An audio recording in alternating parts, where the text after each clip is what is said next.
Soomaalida Mareykanka ku nool boqolkiiba 30 inay noqdaan homeless ee lagu wada by 2033. So saddex shay ayaa keenaysa arrintan. Number 1 waxa loo yaqaano dadkii mostly Soomaalida u badan Mansoor degan inay yihiin dad low income ah oo caruur fara badan leh.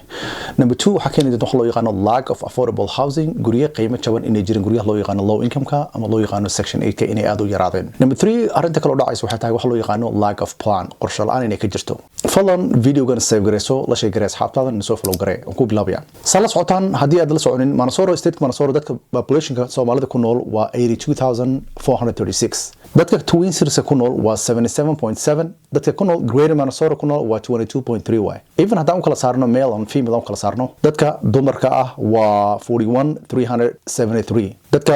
ragana waa 41,063 way. Okay, cilada weyn Soomaalida haysto wadankan Mareykanka waxa tahay waa lack of plan, waa qorshe la'aan ay hayso. So most of them waxa haystaan wadankan inay meel uga socdaan. Meel uga socdaan xaqada waxa tahay wadankan meel uga socno, waa wadankan oo ku noolnahay wayna la qabsanaa. So mostly aniga inta la kulmay research-keen soo sameeyay Soomaali badan ayaa la fadhiistaa literally over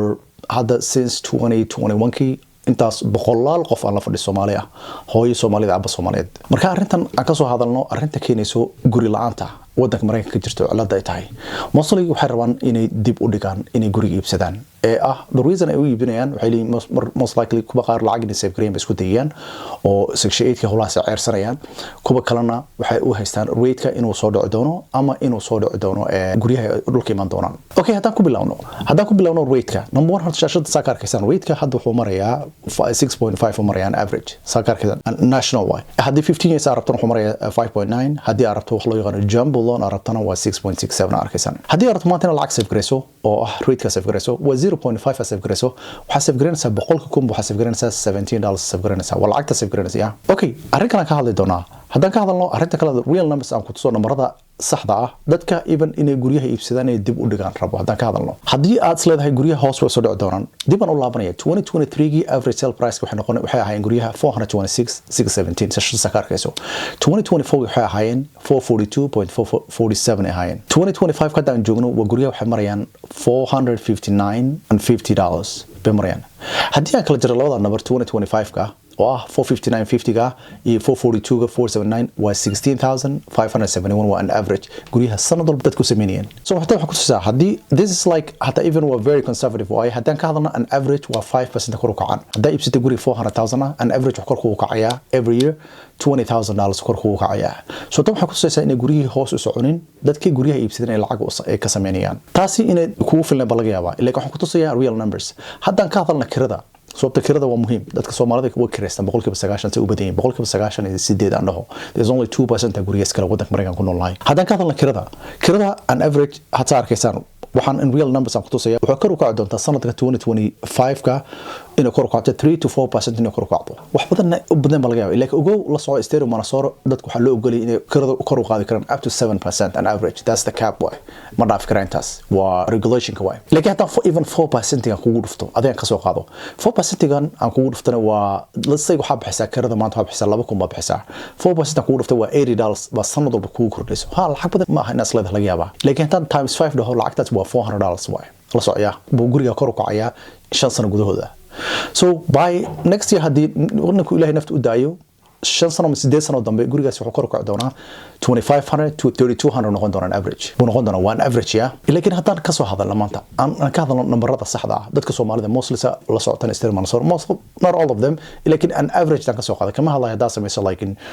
multiple six figures and all that hadaa sameeyso kama hadlayo waxaan ka hadlayaa an average hooyo Soomaaliya ka hadlaya haddaan ka soo qaado inay sameeyso $20 an hour waxay ka shaqeysaa Walmart ka shaqeysaa Target Amazon way u shaqeysaa $20 ku shaqeysaa even cashuur kama jari doono $20 ka shaqeyso 40 hours inay shaqeysan ka soo qaada weekly lacagtaasi waa $800 way 800 over times 4 waa 3,200 way cashuur kama jaraya waxaan ka jara malaha waa u dhaafaya. Okay, tan waxa ku tusanaysaa hadda qofkaasi wuxuu noqonaysaa kaliya inuu u shaqeeyo kirada uu kiranay bas. So cilada kale haysta waxay tahay ay jirto waxay tahay dadka Soomaalida mostly gurigan adiga ma lihid. So ninka anytime buu ka bax ku dhihi karaa. So let's say had even winter time ay noqotay liisku ka dhamaaday yaa lagu dhahay so 2 month notice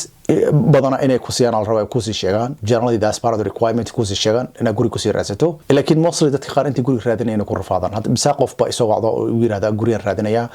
guriga uu iga dhamaanaya maxaan sameeyaa ilaa waxay tahay number 1 kiradan adima control kartid literally every year korba ku caysa hadda maanta haddaan isbarbardhigno qofka guriga iska leh iyo qofka kiraysto waa kala labo horta laba adduunyo kala nool yihiin most of them Soomaalida guriyaha ku noolna waxay u badan yihiin ku nool yihiin guri low income guri section 8 ah section 8 ka ku nool yihiin even waxa la sheegaa sheekooyin cabsi ah oo hooyadii ku leedahay carruurtii ma shaqayn kartaan hadii kale guriga section 8 la kansalaya so taasi maxay keenaysaa carruurta hankooda inay baabi'iso hadii carruurta hankooda baabi'an carruurtaasi in adduunkani caalamkan wadankan aan joogno ay horumarka sameyn doonaan sababta carruurtii basically the basic foundation ka ay ka dhinteen oo foundation ka waa basically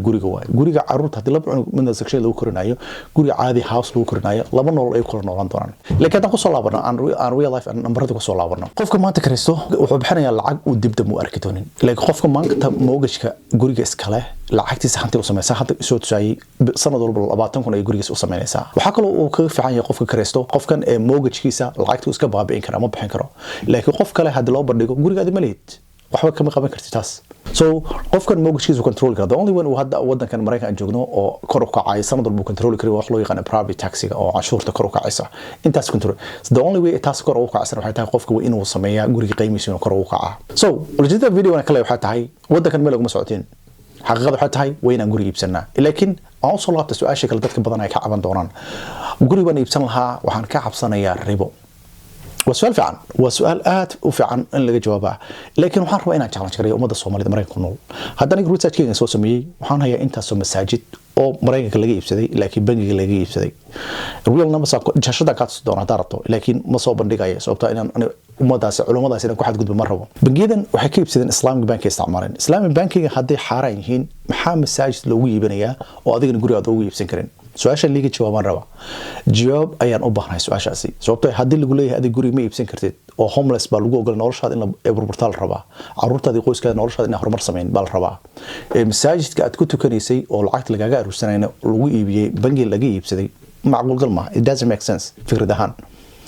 so su'aashaasi ka soo jawaab masaajidka ku tukato research ma ku soo sameeyaa literally I can make a whole another video on soo sameyn kara oo step by step guide masaajidda stereo mansoor ku yaalo each of them kuwa cash lagu iibsado way jiraan kuwa la kireysto way jiraan iyo kuwa laakiin laga iibsado bangiyada caadiga sheegaya UIF guidance la isticmaalan garanaya oo literally aan shashada ka tusi karo laakiin ma soo bandhigaya maanta so dadkan kule kuma iibsan kartid maxay Islamic Bank uga iibsanayaan ugu aniga meesha ku noosho ma garanayo Mansoor ina ku noosho ma garanayo ina ku noosho Ohio Columbus Aaron ina ku noosho meesha ku noosho ina ku noosho San Diego California ina Africa ka daawanayso ma garanayo